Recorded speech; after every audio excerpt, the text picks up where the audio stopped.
சிவார்ப்பணம். வணக்கம் ஃப்ரெண்ட்ஸ். நம்ம இன்னைக்கு என்ன பார்க்க போறோம்னா, நம்ம சபரிமலை ஐயப்பனோட 18 படிகளை வரலாறு பார்க்க போறோம். அந்த 18 படிகளோட தத்துவங்களை பார்க்க போறோம், மகத்துவத்தை பார்க்க போறோம்.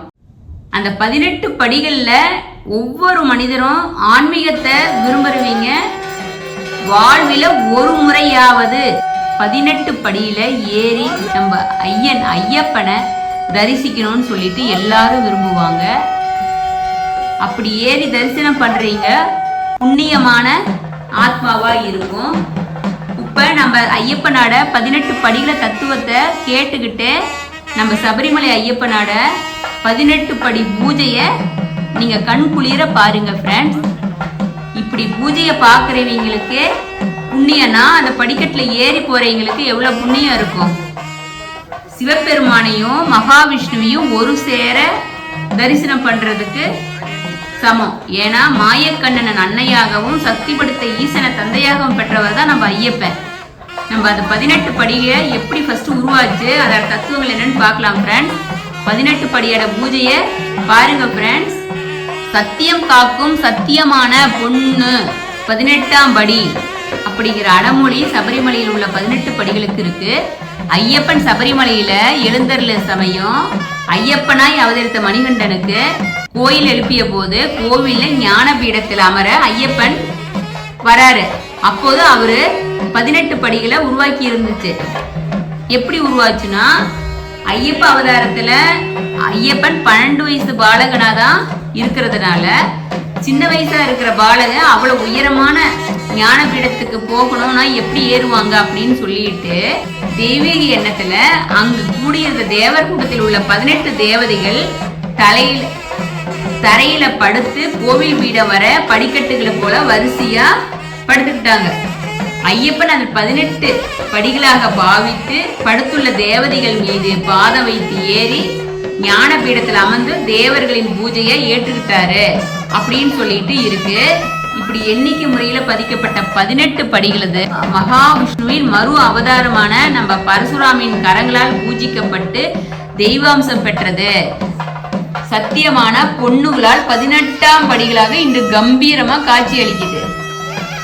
நம்ம சபரிமலையில 18 படி மிகவும் தெய்வ முக்கியத்துவம் வாய்ந்ததா புராதன வரலாறு இருக்கு. பல ஆயிரம் வருஷத்துக்கு முன்பே பரசுராமல அகத்திய மாமுனிவர் முன்னிலையில பந்தல ராஜாவால இந்த 18 படிகள் கட்டப்பட்டுச்சு. நம்ம 18 படிகளும் ஒரே கல்லிலால் ஆனது. எல்லா படிக்கட்டுகளும் 9 அங்குல உயரமும் 5 அடி நீளமும் உடையதா இருக்கு. தேங்காய் உடைச்சா படிகள் தேஞ்சு போகாத இருக்கிறதுக்காக தடுக்கும் பொருட்டு திருவாங்கூர் தேவஸ்தானம் 1985ஆம் ஆண்டு அக்டோபர் மாதம் பஞ்சலோகத்தினால தங்கம், வெள்ளி, பித்தளை, செம்பு, ஈயம் இதை கலந்து தகடு செஞ்சு நம்ம படிக்கட்டு மேல அமைச்சிருக்காங்க. படிக்கட்டு 2015ல மறுபடியும் தகடுகள் வச்சு சிதிலமடைஞ்ச இடத்தையெல்லாம் சரி பண்ணி புதுசா தகடு பண்ணி வச்சிருக்காங்க. அதனால இப்ப பாக்குறது 2015ல பண்ணின படிக்கட்டாட தகடுகள் 18 படி பூஜையை தான் நீங்க பார்க்க போறீங்க ஃப்ரெண்ட்ஸ்.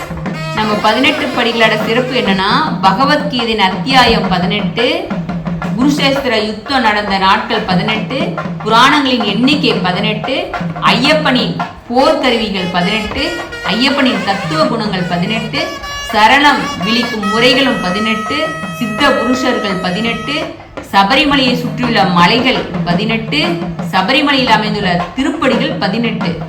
நம்ம 18 படியில இருமுடி இல்லாம படியேறி வர்றதுக்கு சிலருக்கு மட்டும்தான் உரிமை இருக்குது. அவங்க யாரு அப்படின்னா, பந்தல ராஜா குடும்பத்தினர், தந்திரிகள். மகர சங்கராந்தி என்று திருவாவரண பெட்டியை சுமந்துகிட்டு வர்ற ராஜ பிரதிநிதி, திருவாவரண பெட்டியையும் தங்க அங்கையும் வரவேற்கும் தேவஸ்தான உறுப்பினர்கள். பூஜையின் போது மேல் சாந்தி இல்லாட்டி தந்திரி, கீழ் சாந்தி மற்றும் கட்டளைதாளர் 3 பேரு, பலிகளை அர்ப்பணிக்கும் குருக்கள். இவங்க மட்டும்தான் படிக்கட்டுல இருமுடி கட்டாம ஏற முடியும் அப்படின்னு சொல்லிட்டு இருக்கு. எவ்வளவு பெரிய விஐபியா இருந்தாலும் புறவாசல் வழியா தான் ஐயப்பன் கோயிலுக்கு வர முடியும். இருமுடி கட்டி விரதம் இருந்திருக்கீங்க மட்டும்தான் அந்த 18 படிகளை காலை வைக்க முடியும். காலை வச்சு ஐயனை தரிசிக்க முடியும். அவ்வளவு சிறப்பு மிக்க நம்ம ஐயப்பன் இருக்காரு. நம்ம அந்த 18 படிகள்ல என்னென்ன இருக்கு அப்படின்னு சொல்லிட்டு பார்க்கலாம், தத்துவத்தை பார்க்கலாம் ஃப்ரெண்ட்ஸ். முதல் படி விசாத யோகம். பிறப்பு நிலையற்றது, நாம் செய்யும் நன்மைகளும் தீமைகளும் நமது புண்ணிய பாவங்களை நிர்ணயிக்கும் என்கிற உண்மையை நம்ம உணர்ந்து இறைவன் அருளால முக்தி அடையணும் அப்படிங்கிற ஆத்ம உணர்வை அளிக்கிறது தான். இரண்டாம் படி சாங்கிய யோகம். பரம்பொருளை குருவாக உணர்ந்து அவரிடம் ஆத்ம உபதேசம் பெறுவது. மூன்றாம் படி கர்ம யோகம். உபதேசம் மட்டும் போதாது, மனம் பக்குவம் அடைய வேணும். பலனை கருதாமல் கடமையை செய்யும் பக்குவத்தை மூன்றாம் படி உணர்த்துகிறது. நான்காம் படி ஞான யோகா. பாவ புண்ணியங்களிலிருந்து நாம கவலைப்படாம எதன் மீது பற்றின்றி பரமனை அடையும் வழியே நம்ம முன்னேற பாதையை காட்டுறதுதான் நான்காம் படி. ஐந்தாம் படி விநியாச யோகம். நான் எனது என்ற சிந்தனையின்றி எல்லாவற்றையும் துறந்து இறை சிந்தனையை ஒன்னே நம்ம வாழ்க்கையில லட்சியமா கொண்டு நம்ம செயல்படுறது ஐந்தாம் படி. ஆறாம் படி தியான யோகம். கடவுளை அடையத்துக்கு புலனடக்கம் மிக முக்கியம். ஐம்புலன்களையும் மெய், வாய், கண், மூக்கு, காது இவற்றை நம்ம கட்டுப்பாட்டுல வச்சுக்கிட்டு அது இழுத்த இழுப்புக்கு போகாம இறைவன் பால் நம்ம ஐம்புலன்களையும் நல்ல விதமா இறை சிந்தனையால நம்ம நிரப்பினோம்னா அதுதான் ஆறாம் படி. ஏழாம் படி ஞான விஞ்ஞான யோகம். அனைத்துமே பிரம்மம் அப்படிங்கிற உண்மையை உணர்த்துறது தான். எட்டாம் படி அட்சர பிரம்ம யோகம். எப்போதும் இறை சிந்தனையில் மூழ்கி வேறு சிந்தனையற்று இருக்கும். ஒன்பதாம் படி ராஜவித்யா ராஜகுக்ய யோகம். கடவுள் பக்தி மட்டும் இருந்தா பயனில்ல, உண்மையான பக்தி ஆன்மீகத்தை உணர வைத்து ஏழையின் சிரிப்பில இறைவனை காங்கிறது.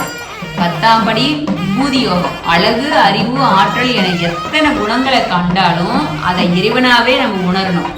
11ஆம் படி விஸ்வரூப தரிசன யோகம். உலகில ஆண்டவனையும் ஆண்டவனின் உலகத்தையும் பார்க்கும் மனப்பக்குவத்தை நம்ம பெறணும். 12ஆம் படி பக்தி யோகம். இன்பம், துன்பம், விருப்பு, வெறுப்பு, ஏழை, பணக்காரன் அப்படிங்கிற நமக்கு எந்த அனைத்திலும் சமத்துவத்தை நம்ம பார்க்கணும். 13ஆம் படி சேஸ்திரக்ஷ விபாக யோகம். எல்லா உயிர்களிலும் இறைவனே வீற்றிருந்து உலகில் உள்ள எல்லாத்தையும் இயக்குறாரு அப்படி உண்மையை நம்ம உணர்றது 4ஆம் படி. குணத்ரய விபாக யோகம். பிறப்பு, மூப்பு, இறப்பு இந்த மூணுல இருந்தும் ஏற்படும் துன்பங்களை களைஞ்சு இறையருளுக்கு பாத்திரமாவது. 15ஆம் படி புருஷோத்தம யோகம். தீய குணங்களை விட்டொழித்து நற்குணங்களை மட்டும் வளர்த்து கொண்டு நமக்கு தெய்வாம்சத்தை அதிகரித்துக் கொள்றது. 16ஆம் படி தெய்வா சுர சம்பத் விபாக யோகம். இறைவனது படைப்புல எல்லாரும் சமமானவிங்கிற அப்படிங்கிற உண்மைய உணர்த்தி யாரிடமும் அகங்காரம் இல்லாம நம்ம இருக்க வைக்கிறது.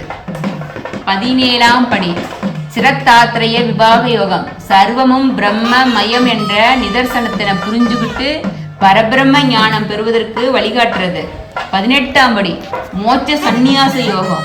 18 படிகளையும் நம்ம படிப்படியா அடியெடுத்து கடந்து வந்தா நம் கண்ணெதிர நம்ம காட்சி தரும் மணிகண்ட பிரபு பேரொழியாய் தரிசனம் தந்து நமது வாழ்வுக்கு வளம் சேர்ப்பார் என்கிறது தான் ஐயப்பனின் 18 படுகளே நமக்கு உணர்த்துற தத்துவமா இருக்கு. ஐம்பொறிகள், ஐம்புலன்கள், 5 கோவில்கள், 3 மலங்கள் இவற்றை கடந்து மனமொன்றி வழிபட்டால் ஐயப்பன் சாமியோட திருவருள் நம்மை வந்து சேரும் அப்படிங்கிறது இந்த 18 படியோட தத்துவமா இருக்கு. நம்ம ஐயப்ப சாமி அந்த 18 படியில 18 கருவிகளை கொண்டு 18 படிகளை உருவாக்கியதா கூறப்படுகிறது. அந்த 18 கருவி என்னன்னா வில், வாள், வேல், கதை, அங்குசம், பரசு, பிந்தி பாவம், பரிசை, குந்தம், ஈட்டி, கைவாள், முன்தடி, கடித்திவை, சக்கரம், பாசம், களம், மழு, முசலம் ஆகிய 18 போர்க்கருவிகளை நம்ம ஐயப்பனாடுதான் படிக்கட்டிருக்கு அப்படின்னு சொல்றாங்க. 18 படியில இந்திரியங்கள் 5, புலன்கள் 5, கோஷங்கள் 5, குணங்கள் 3 என அதை பிரித்து வச்சிருக்காங்க. இந்திரியங்கள் 5 அப்படின்னா என்னன்னா கண், காது, மூக்கு, நாக்கு, கை, கால். புலன்கள் 5 அப்படின்னா பார்த்தல், கேட்டல், சுவாசித்தல், ருசித்தல், ஸ்பரிசித்தல். கோஷங்கள் 5 அப்படின்னா அன்னமய கோஷம், ஆனந்தமய கோஷம், பிராணமய கோஷம், மனோமய கோஷம், ஞானமய கோஷம். குணங்கள் 3: சத்வகுணம், ரஜோகுணம், தமோகுணம். நம்ம இந்த 18ஐயும் கட்டுப்படுத்தி ஜெயிச்சா மட்டும்தான் நம்ம 18 படிகள்ல ஏற முடியும். 18 படிகளை 18 வகையான தத்துவங்களா குறிக்கிறதா சொல்றாங்க.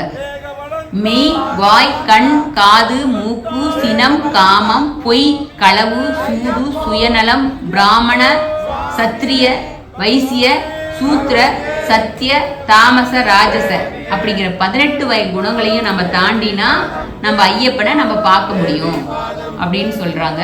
அந்த 18 படிக்கு இன்னொரு இதுவும் தத்துவமும் இருக்கு. கோயிலை சுத்தி 18 தெய்வங்கள் இருக்கு.